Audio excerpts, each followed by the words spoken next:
Hello everyone, myself Anuj Kumar, founder Legal Desire. I welcome you all to our another knowledge series webinar, which is kept on need of our topic, domestic violence. So as we know, COVID-19 pandemic has forced several countries into a lockdown. Cases of domestic violence has also rises at an alarming pace all over the world. On 6 April 2020, the United Nations General Secretary also called for a ceasefire to address the horrifying global surge in domestic violence. According to WHO, one in every three women across the globe experience physical and/or sexual violence in their lifetime, and at least 30% of the women in relationships have experienced physical or sexual violence by their partners. Closer to our home, that is India, after Prime Minister Narendra Modi announced a nationwide lockdown, the number of domestic violence complaints received by NCW National Commission of Women has doubled between the beginning of March and April 5th.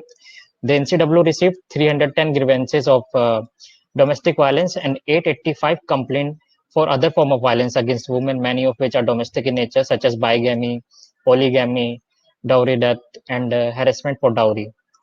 As complaint surge, the NCW announced the WhatsApp number also to receive complaint to be more accessible to women uh, who find themselves in abusive home. We know that women tend to face a greater risk during these emergencies, pandemic, including health disasters like current the COVID-19. And we also know that during the times of economic hardship, there is an increase in violent, abusive, impulsive, compulsive, and controlling behavior and aggression towards cohabiting partners and the relationships. In this direction, we present you this webinar. The speaker for today's session is Advocate Samiksha Pandey. Advocate Samiksha Pandey has done her undergrad from Amity Law School, Noida, with her honors in IPR. She then practiced for an year in Indore High Court. Then she went on to pursue masters in IPR from HNLU Raipur. She is uh, currently practicing in Delhi High Court and Supreme Court of India. She had successfully published more than 15 research papers on various social legal issues. She will be taking today's sessions. Uh, Over to you, ma'am.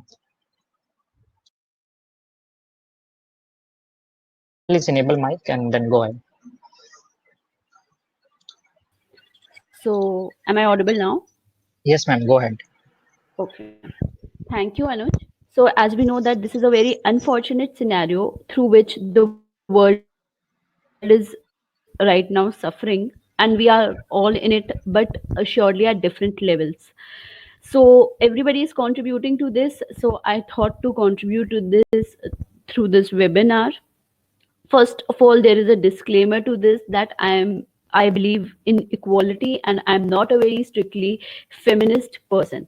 However, keeping the present scenario in mind and what the women are going through at present, I have decided to speak on the domestic violence against women during COVID-19. So, when we talk about morality and what is right and wrong, we see that there are two theories on morality. First is consequentialist moral reasoning, second is categorical moral reasoning. So, consequentialist moral reasoning is that kind of reasoning which bends and is a variable and changes from situation to situation. In situation A, for example, there is a domestic violence case in which, in situation A, man is right, woman is wrong, then that becomes the moral reasoning in situation A. And in situation B, where a woman might be wrong and a man, where a woman might be right and a man can be wrong. So this will go on constantly changing from each and every situation. On the other hand, categorical moral reasoning is that kind of reasoning in which there are a set of rights and duties already defined that these are the correct and these are wrong. So that leave with very less scope to debate on. So, keeping in mind consequentialist moral reasoning right now that women are facing so much, I start my webinar on this. That good evening, everyone. As we all know, this year has officially become an year of webinars. Today, we are doing this webinar to know the law on domestic violence, to understand what are the acts and accounts in and lead to domestic violence. We will discuss the international doctrines and legal framework on the same. During COVID-19, especially this is so-called hidden pandemic is at its peak while the entire world fights COVID-19. Let's see the definition of domestic violence first. Before landing up on legal definition, let's see in normal layman language what does domestic violence means.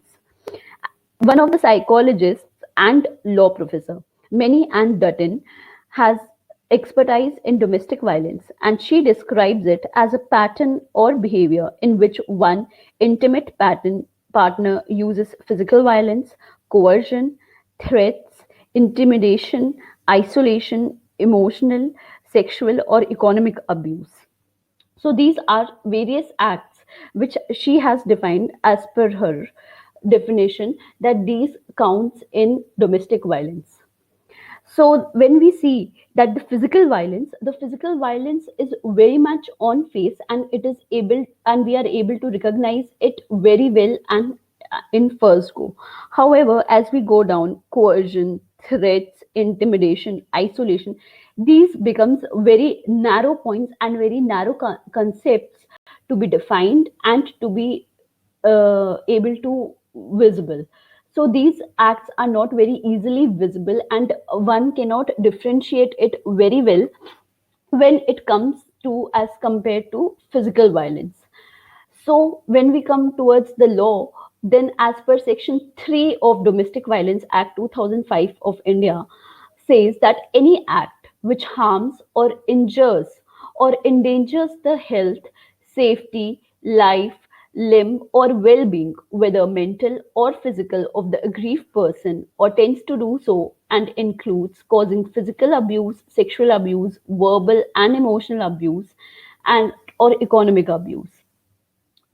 Then the other subpoint which defines is any act which harasses, harms, injures, or endangers the aggrieved person with a view to coerce her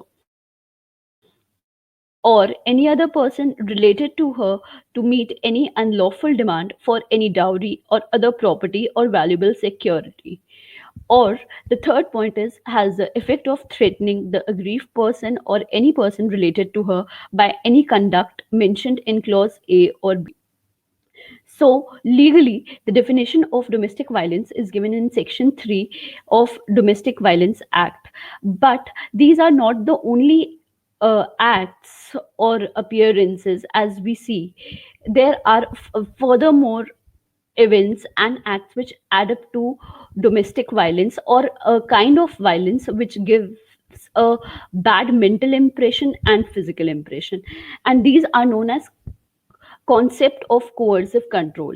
When we say that there might be not a physical violence directly or there might not be abuses, but one of the partner in authority might have an abusive behavior or act towards the other partner. For example, if the one of the partner is not keeping well, then the other partner might not take care or might give wrong medicines or might pass running comments. So these are coercive control acts which are hard to define but very much a part of domestic violence.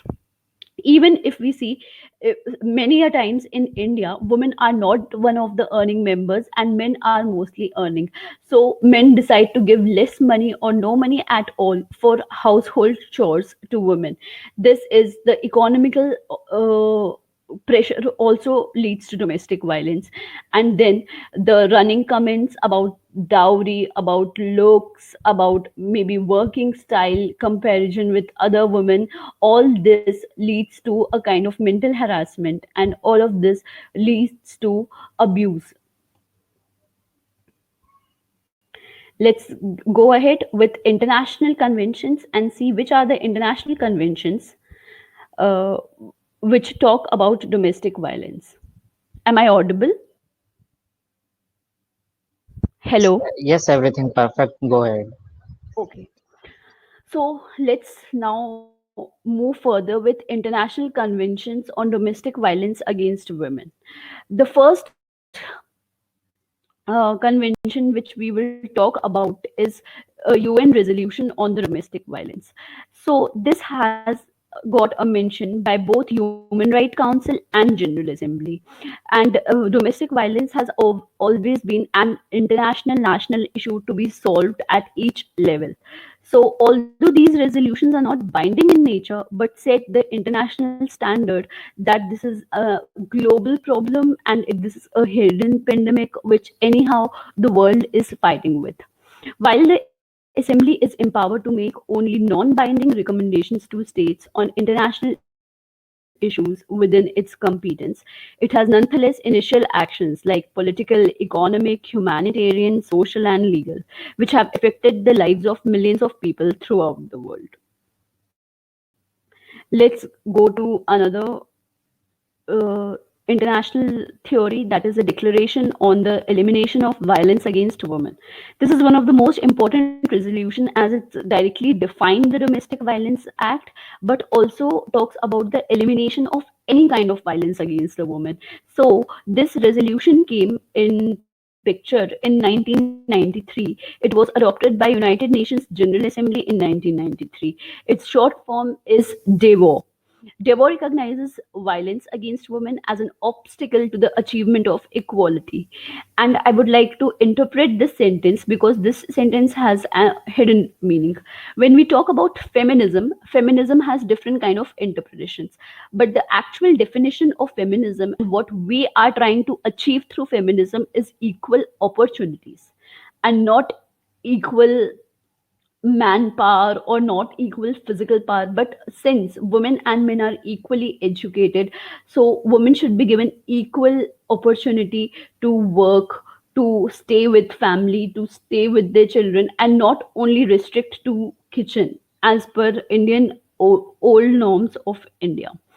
So, and as the DEVO recognizes violence against women is the biggest obstacle in the way of equality. So, till the time we will think that women are any less of a man or they are very less, then there is a very far fetch distance between any equality and a manifestation of historically unequal power relations between men and women.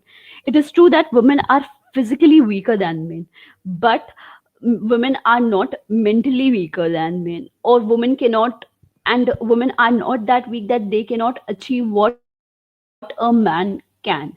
In fact, women are known for the biological development of the world. Women are known to have face all the pain to give birth to a new life, and which is the biggest uh, um, sign of strength for a woman, which a man cannot achieve surely.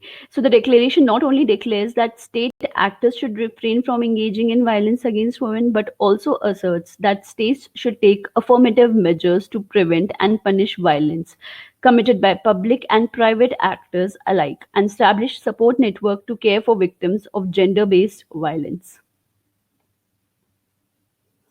Let's come to another, the third, that is resolution of 18 by 147. In 2004, the United Nations General Assembly also specially addressed domestic violence in resolution of 18 by 147 titled Elimination of Domestic Violence Against Women. The resolution recognizes the domestic violence is violence that occurs within the private sphere, generally between individuals who are related through blood or intimacy. The domestic violence is one of the most common and least visible forms of violence against women, and that its consequences affect many areas of the lives of victims. The domestic violence can take many different forms, including physical, psychological, and sexual violence.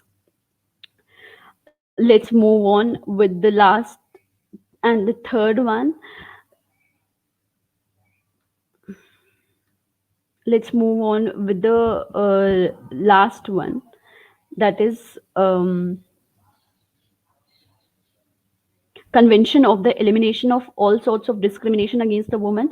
This convention has not directly put any focus on domestic violence, but it has always focused on equality between man and woman, and it was established in 1981. Now let's move towards the Indian law on domestic violence.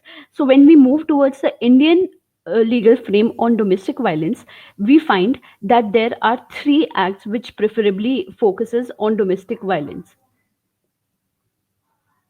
The first is the Family Courts Act 1984.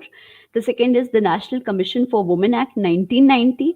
And the third is Domestic Violence Act 2005. Let's start with the Family Court Act 1984. The Law Commission, in its 59th report 1974, had also stressed that in dealing with disputes concerning the family, courts ought to adopt an approach radically different from that adopted in ordinary civil proceedings, that they should make reasonable efforts at settlement before the commencement of the trial. The Code of Civil Procedure was amended in 1976 to provide for a special procedure to be adopted in suits or proceedings related to matters concerning the family. However, not much use has been made by the courts in adopting this conciliatory procedure, and the courts continue to deal with family disputes in the same manner as other civil matters, and the same adversary approach prevails.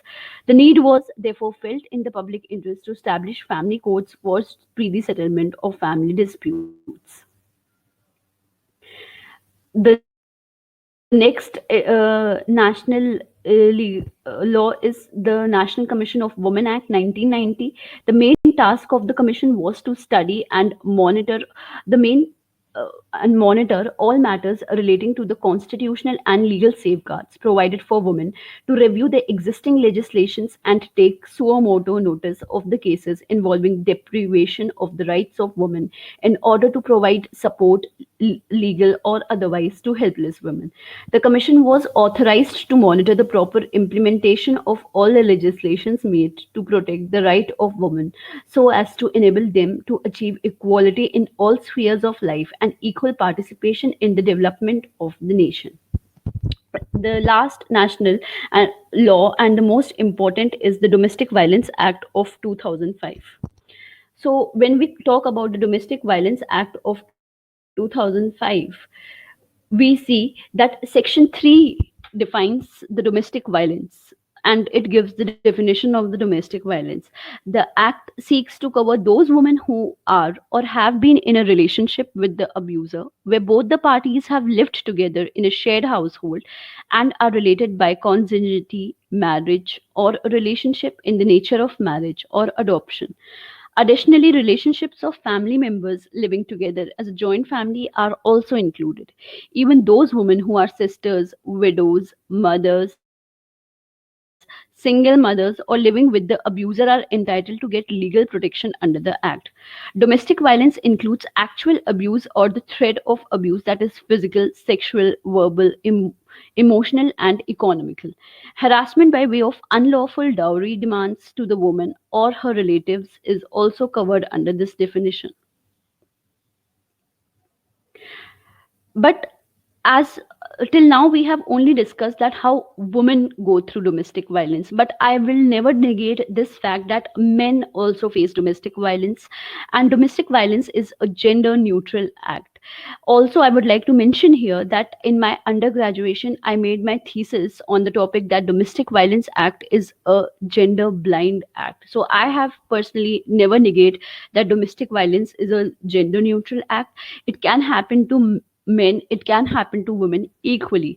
But during the COVID-19, we have seen statistically, international reports, national reports, that women are facing it more than men.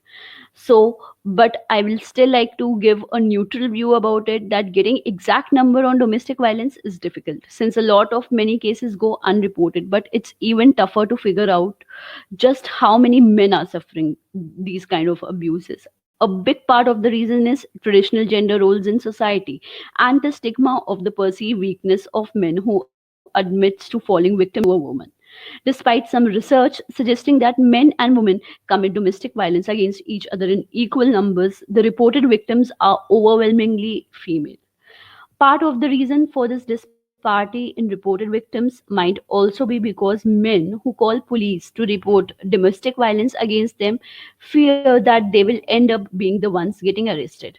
Domestic violence against men victims can be particularly reluctant when children are involved, since leaving them with the woman leaves the kids at risk. But a attempting to take the children out of the situation risks giving the impression that the man is abducting them. Domestic violence during COVID-19 pandemic in India. So when we talk about COVID-19 pandemic in India and domestic violence during this time, the first ever incident which I read and which really forced me to do this webinar on domestic violence was when I read this particular domestic violence case that a man and a woman, a couple, were playing online Ludo, and women consecutively won 3 games from her husband. So, in return, the man bashed her wife so badly that her backbone was broken. So, when I heard this news, it made me think and it made me realize that not only the physical work is less, but the mental apprehension and the mental state of people is also being affected due to this isolation, because we all know that isolation is not a very good thing when it comes to mental growth and stimulation of mental thoughts. We always need to have positivity around us, we always need to have positive people around us, and according to these things only, and all the positivity will only add to positive acts. So I think isolation and quarantine has somewhere led to a different mindset, mental state, and there is a tiredness in the mental stimulity of people, and this has led to many domestic violence cases which are there is a terrible increase in domestic violence cases. So when we talk about domestic violence during COVID-19, I would like to mention some statistical facts that violence against women remain a major threat to global public health and women's health during emergencies. Violence against women is highly prevalent. Intimate partner violence is the most common form of violence. Globally, 1 in 3 women worldwide have experienced physical or sexual violence by the intimate partner or any predator in their lifetime. Most of this is intimate partner violence. Violence against women tend to increase during every type of emergency, including epidemics. Older women and women with disabilities are likely to have additional risks and needs. Women who are displaced, refugees, and living in conflict affected areas are particularly more vulnerable to this. Although data are scarce, reports from China and United Kingdom, the United States, and other countries suggest an increase in domestic violence cases since the COVID-19 outbreak began.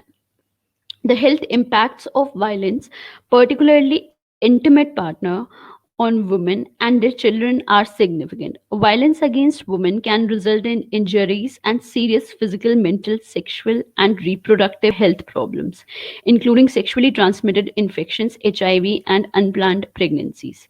So, if we see WHO health report, we are we will going to have more than 7 million unplanned pregnancies this year, because obviously families are together, partners are together, and there is no concept of marital rape which still exists in India.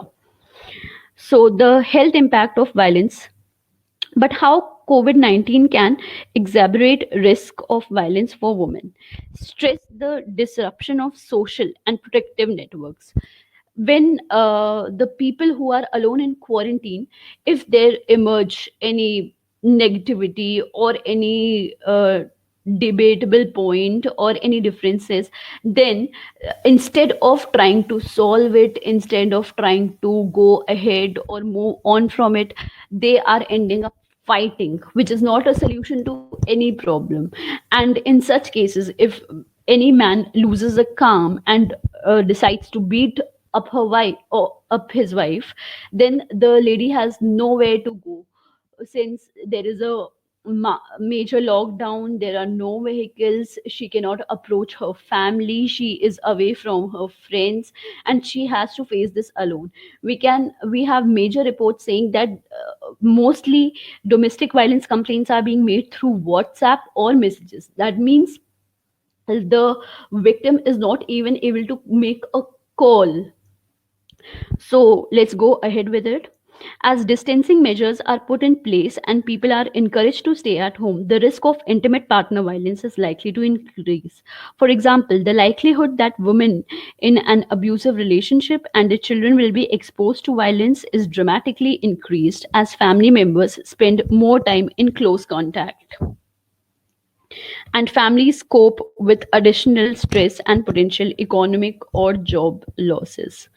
Women may have less contact with family and friends who may provide support and protection from violence. Women bear the brunt of increased care work during this pandemic. School closures further exaggerate this burden and place more stress on them.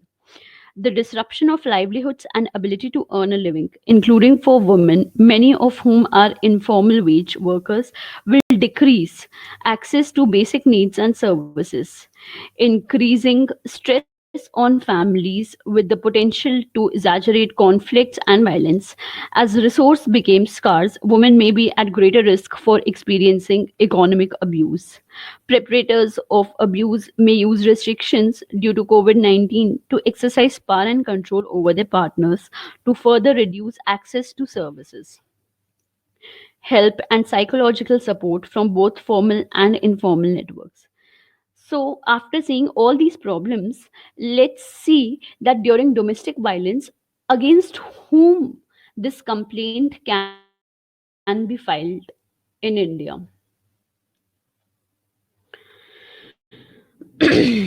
So, when we talk about against whom this complaint is filed, so Section 2Q in the Protection of Women from Domestic Violence Act 2005 states that the respondent means any adult male person who is or has been in a domestic relationship with the aggrieved person and against whom the aggrieved person has sought any relief under this act, provided that an aggrieved wife or female living in a relationship in the nature of a marriage may also file a complaint against a relative of the husband or the male partner.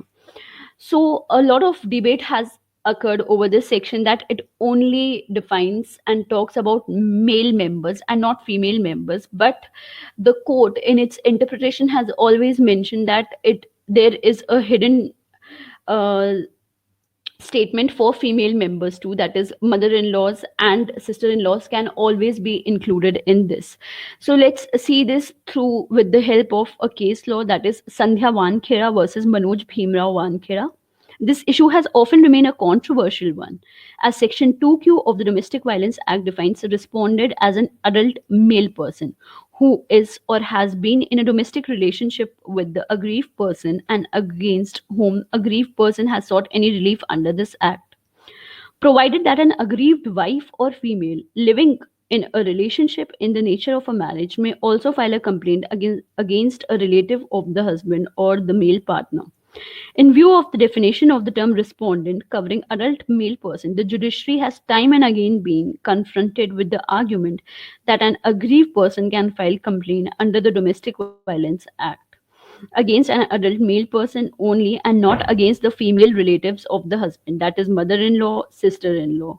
However, the Supreme Court in the aforementioned case put to rest the issue by holding that the proviso to Section 2Q does not exclude female relatives of the husband or male partner from the ambit of a complaint that can be made under the provisions of the Domestic Violence Act.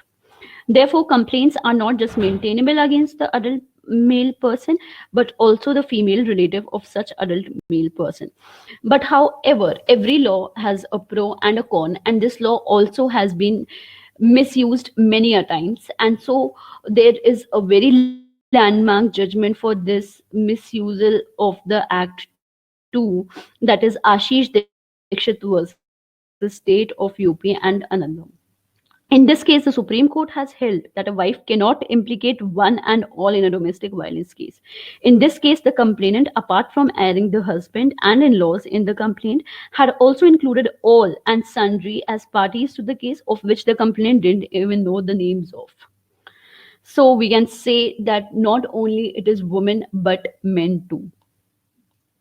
So let's see what are the statistical what is the statistical status for uh, the domestic violence right now in the country. Nearly 2,500 women in Delhi called emergency helpline number, which triggers the emergency response support system of the state police.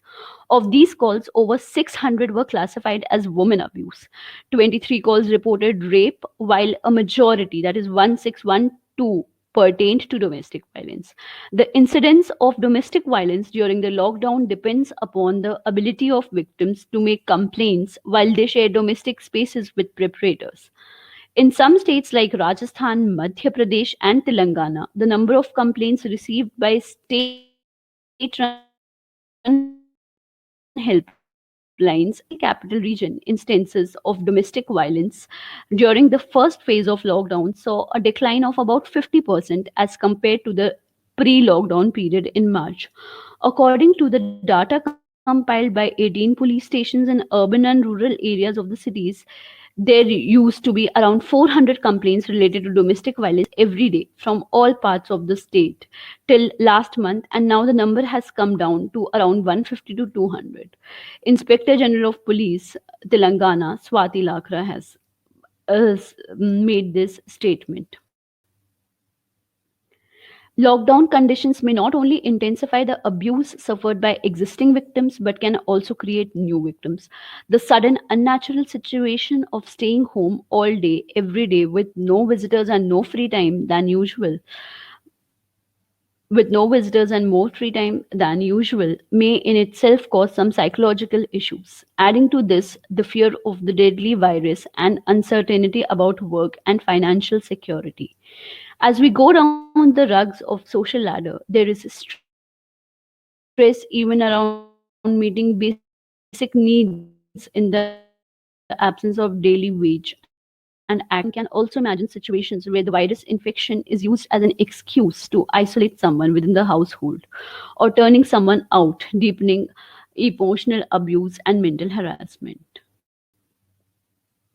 So let's see what are the international status of it. That is, in France, victims are being asked to report domestic abuse at pharmacies and to use code if they happen to accompanied by their abusers.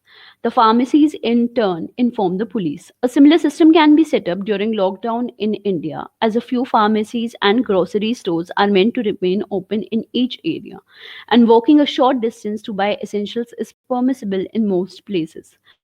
Local authorities should assure informers that their identity will not be disclosed. In addition, applications for curfew passes issued for a defined period for availing essential services, emergency movement, etc., made by women can be considered more liberally so that it is possible for them to step out of homes and seek help if required. Countries such as Canada are investing in shelters for those fleeing gender based violence. Resources are being devoted to ensure that there is no overcrowding at the shelters and social distancing is maintained. As India scouts for accommodation spaces such as hotel rooms and stadiums to set up quarantine wards for corona patients, providing for abuse victims can be part of the same effort. Local NGOs can track cases that were known to them prior to the implementation of lockdown with frequent phone calls and encourage friends and relatives to keep in touch with victims. Remote counseling of the victim and preparator may help in some cases. Online surveys can help identify new victims. Promotion of application or any particular app and email based reporting by State Women Commission is a welcoming step. Year after year, it has seen that budgetary allocations for issues related to the safety of women remain underutilized. It has been recently noted that only 35% of the Nirbhaya Fund has been spent across ministries since it was set up in 2013. While the focus of the fund has been on initiatives that make public spaces safer for women, the present situation warrants a large allocation towards the support of domestic abuse victims. Let's see what other things can be done during this. The government and police makers must include essential services to address violence against women in preparedness and response plans for COVID 19, to fund them and identify ways to make them accessible in the context of physical distancing measures. Health facilities should identify and provide information about services available locally. Example, hotlines, shelters, rape crisis centers, counseling. For survivors, including opening hours, contact details, and whether services can be offered remotely and establish referral linkages. Health providers need to be aware of the risks and health consequences of violence against women. They can help women who disclose by offering first line support and medical treatment. First line support includes listening empathetically and without judgment, inquiring about needs and concerns, validating survivors' experiences and feelings, enhancing safety, and connecting survivors to support services. The use of mHealth and telemedicine in safely addressing violence against women must urgently be explored. Humanitarian responses organizations need to include services for women subjected to violence and their children in their COVID 19 response plans and gather data on reported cases of violence against women.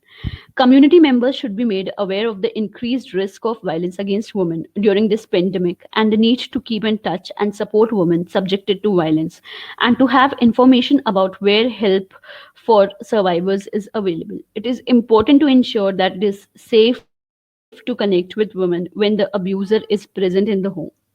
Women who are experiencing violence may find it helpful to reach out to supportive family and friends, seek support from a hotline, or seek out local services for survivors. They may also find it useful to have a safety plan in case the violence escalates. This includes having a neighbor, friend, relative, or shelter identified to go to should they need to leave the house immediately for safety. Also, in this I have myself put in some efforts and I have seen some self help centers whose number I have already shared with you in my slides. That is Jagori Self Help, which is the contact digit is as follows: 01126692700. They are very active and they take domestic violence complaints seriously, report them, and try to solve them on the spot.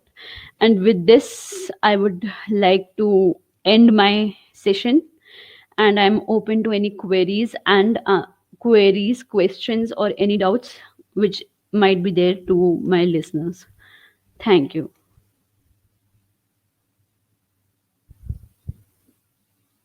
Anuj? Okay. Thank you so much, Samiksha, for your detailed, insightful session on domestic violence and COVID-19.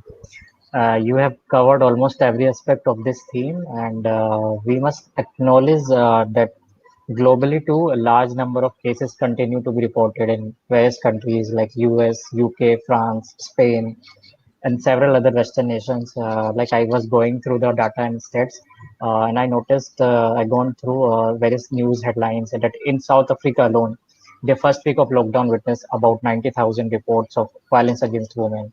In Malaysia and China, the distress calls have also doubled. Recently, on last Saturday, the UK government also announced the new 76 million pound funding to help domestic violence victims who are feeling trapped due to coronavirus lockdown. As there also, that toll has been climbed by 621 to 28,131 as of now. So these weeks of the national lockdown, which has left many job-facing issues, we people have lost their jobs. There are migrant worker uncertainty over salaries, faced isolation, and stressed household. So these are the reason which has resulted in steep rise in violence against women. And uh, we know that police is not the first port for call for victims, as many of the cases are unreported, and the women feel like they must they feel they hesitate to like report their cases due to family due to yeah. Also, when it comes in India to report a case, the family itself discourages women to file any legal pursued any legal action towards their husband, because they feel that woman can sustain it, woman has to survive it, and it is okay to hit a woman once in a while. For this, I would like to in fact mention the movie Thappad, which obviously exaggerated a slap, but the main point which this movie makes is beating anyone for any reason is not the right thing. When it comes to a marriage, when it comes to a couple, we think that the woman and the man is equal in that status. So beating can never be a result or solution of any act whatsoever. So there are so many movies also made on this domestic violence. We remember, like Thappad was a recent one, so I mentioned it. Okay. Mm. Yeah. So we need to have some alternative arrangements to be put in place so that they are like more related to more closely related to women, and they don't feel hesitations like you mentioned about Jagori, and they like our NGOs can help us in this time because normally we can the woman can feel fearful or about the reputation of family while going to court or police station. But by using the services of NGOs, they feel the NGOs persons and the team can make them comfortable. Like Jagori you mentioned, and there are other NGOs who are working in field of women empowerment and domestic violence cases.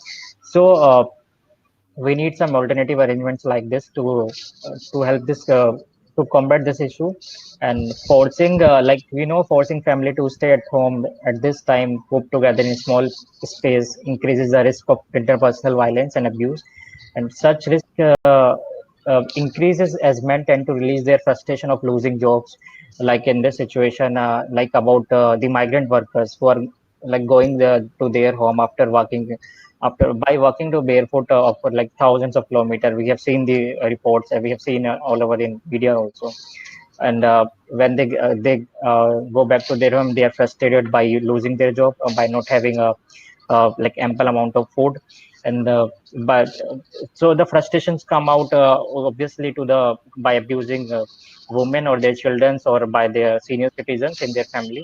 So even the women are more likely to lose even the informal sectors jobs. They had first and faster than men. They do not vent their frustration by turning violent. So as we live through the pandemic, a lot of victims won't make it to the official statistics. And in a survey, nearly 75% of those who reported domestic violence did not seek help from anyone. So the ones who did relied on other family members are and friends, showing that a pyramid of reporting exists, where domestic violence tends to rely on informal networks over seeking institutional or legal help. So I hope the session today have addressed all these issues, and only one thing can help, that we have to speak up, and this can only help if we are keeping this with ourselves, that we are just like creating problem for ourselves only. Also, I So would like to add a point here that human being is a social animal, and not going out may affect adversely on the mental and the physical health of a person. So I understand that people are facing a lot of difficulties, but beating up another person, and that to their own family members who think, who care for them and who are staying with them, is no solution to the problem. It will only increase the problem.